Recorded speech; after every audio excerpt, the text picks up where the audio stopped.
Hey guys, Richard here, and welcome to the Instagram funnel strategy video. While influencers can be found on just about any platform, we prefer Instagram for its reliable results and ease of research. Now, before I dive into the details of the Instagram influencer system, I want to make sure that you have a fundamental understanding of the principles behind influencer marketing. While you might be tempted to just jump into the first step of the marketing system, in case you want to learn more, I urge you to take the time to watch this video. It'll make understanding what's going on and why we do certain things in each step of the system much easier.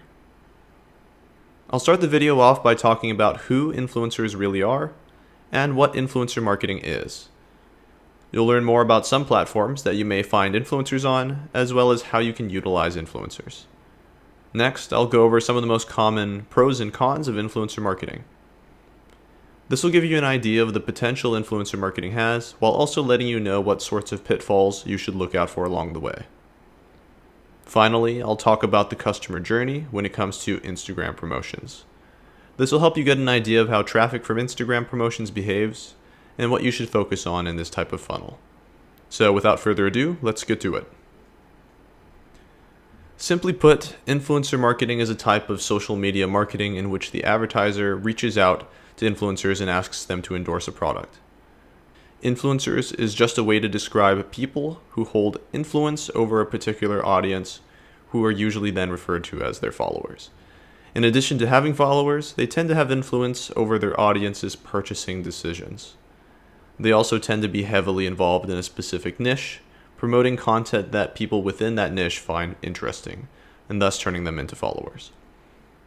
When it comes to number of followers, they'll vary greatly. A fitness model might have 1.5 million followers, while a stay-at-home mom with a mini cactus farm profile might just have 30K.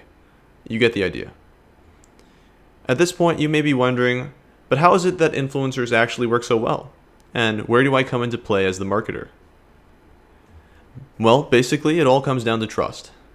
You see, influencers have taken the time to accumulate their followers by posting high-quality content that the followers find relevant.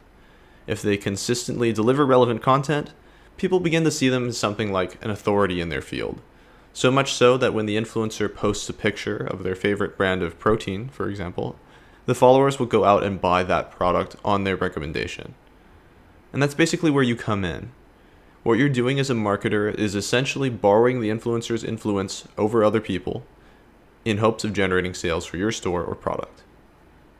All in all, it's a really clever way of finding new customers and audiences, assuming you set up your promotions correctly. That being said, it's certainly not all sunshine and rainbows. Just like with any form of advertising and marketing, there are ups and downs that must be taken into consideration before jumping in. Let's take a look at a few of both so that you know what to expect, starting with the pros. Potentially fantastic ROI. With proper execution, the ROI you achieve through an influencer deal will typically rival what you could achieve with any paid advertising effort. The average ROI for paid advertising campaigns on PPC platforms is something around 2 times. However, when you compare this to the influencer industry, you can even see results closer to 6 times. Now, of course, the results will vary based on what type of influence you're seeking and your product cost. It helps build brand credibility and awareness. Influencers spend a lot of time curating content and building trust with their follower base. When they promote your product, you're essentially borrowing some of that trust and leveraging it for your product or brand. Even if the promotion doesn't yield a conversion right away, the audience now sees your product or brand in a positive light, and some simple retargeting, free or paid, could lead to that sale. Depending on your agreement with the influencer and type of profile, they'll likely be responsible for creating some original content for you. There's nothing better than a custom piece of content with someone else's face next to it. It builds massive social proof, especially for a dropshipping brand where usually you'll be relying on images and video from AliExpress or Alibaba. Best of all, you can reuse this content on your website or landing page to increase conversions. It has a lower technical and financial barrier to entry. Unlike paid advertising platforms, you don't have to spend days learning the intricacies of the tool in order to get started. No fancy algorithms or machine learning fundamentals to learn. Not only that, but you can get started with much less capital than if you were to try and run Facebook ads right off the bat. Now, don't get me wrong, you'll certainly need to learn some basic marketing principles. However, the principles are not very complex and won't take long to grasp, especially if you go through our influencer system here. That's about it for the main pros. Now, let's take a look at a few of the biggest problems for influencer marketing. It can be difficult to measure your ROI. Measuring your influencer marketing campaign results can be difficult. This is especially true if you're dealing with multiple influencer shoutouts and/or have some paid advertising campaigns running. Now, this all depends on how you set up your campaign. But even if you're doing something like running coupon code offers or using a tracking system, at best you'll get some semi-accurate and reliable tracking as a representative estimate of performance. Not doing your homework can hurt your brand. Like any marketing method, not doing your homework can hurt your brand image.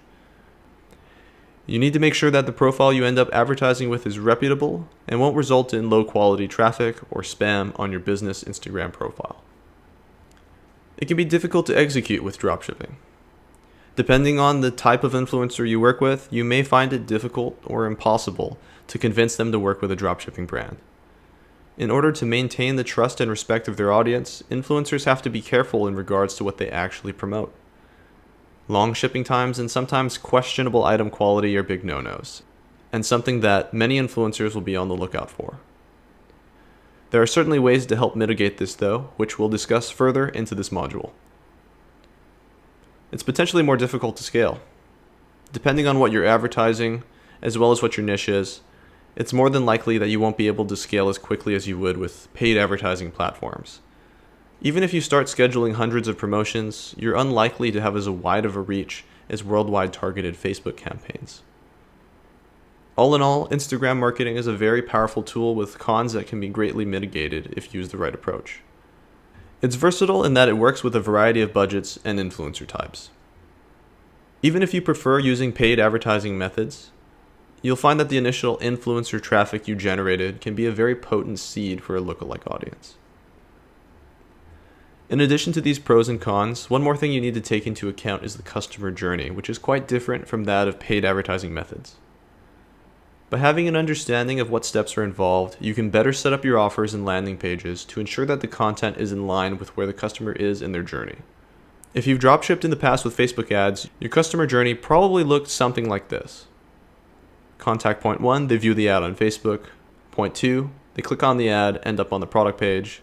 Point 3, they'll view the product, go down the site checkout funnel. The first point of contact a prospective customer will have is viewing your ad on Facebook. The ad here will generally educate the customer on what your product is, what it does, who it's for, and potentially offer some social proof. If they're interested, they'll click on the link to shop and end up on your product page. Here, you'll have a lander that repeats some of the information in image or text form with any additional details that should be noted. And finally, after they've viewed the product and find it compelling, they'll start the checkout process on your store. Let's take a look at what an Instagram customer journey will most likely look like. The Instagram customer journey will look a bit different. Contact point 1. The customer will see your promotion on an influencer profile. Point 2. They'll visit your IG profile. Point 2b. Instead of visiting, maybe they'll just go straight to your website via your bio link. And point 3. They'll find the product on your website and go through your website's funnel. So the first point of contact a customer will have with your brand is the promotion post on an influencer's account. If they're interested in the product, then they'll click through to your store's IG account. The first point of contact a customer will have with your brand is the promotion post on an influencer's account. If they're interested in the product, they'll click through to your store's IG account. This is the second touch point a customer will have with your brand. If your page looks trustworthy and relevant and feels like a smooth and congruent journey, they're most likely to click the site link in your bio and visit your website. From there, you want your website to be optimized and congruent to lead to the sale. At this point, you might be wondering, why does any of this matter? Am I going to be doing anything differently since I'm driving traffic from Instagram? The answer to that question is yes. Because of the difference in the funnel, you'll likely need to place more of an emphasis on two different places in the funnel: your Instagram profile and your landing page. Why? Well, let's start with the Instagram profile. With the Facebook funnel, prospective customers would rarely, if ever, check out your Facebook profile. Almost all of them would end up clicking on the advertisement and end up directly on your product page. And to be honest, the Instagram profiles for our Facebook-powered stores were basically empty. It didn't really impact our performance at all. This isn't the case with the influencer funnel. Here it's the other way around. Most people will go to your Instagram profile rather than straight to the product page. As such, it's very important that you make your Instagram profile properly filled out and paint your store in a positive light. In addition to the Instagram profile, you're going to want to adjust your lander a little bit. If you're running a one-product dropshipping store and use video advertisements, you're likely educating the prospective customer about your product in the video ad. As such, by the time the potential customer goes from the video to your product page, they already have a general idea of what your product is about, what it does, etc. With the Instagram funnel, on the other hand, unless your promotion or Instagram page does this, they'll likely have minimal knowledge of what your product is and what it does when they get to your product page. As such, you need to make sure that you convey that information somewhere on the product page. This could be done by adding additional pictures or text with the accompanying explanations of the product, or even a video in the product description. I won't dive into the page setup here, so long as you follow the usual store layout we present in Module 3, and you account for any missing information, you should do just fine. No need to overcomplicate things. Alright guys, that's about it when it comes to the fundamentals of influencer marketing. To recap, at this point, you should have an understanding of what influencer marketing is, as well as where you come into play within this system. You should also be familiar with the pros and cons, what the customer journey looks like, and what you need to do differently if you decide to start marketing using influencers. That's it for now. See you guys in the next video.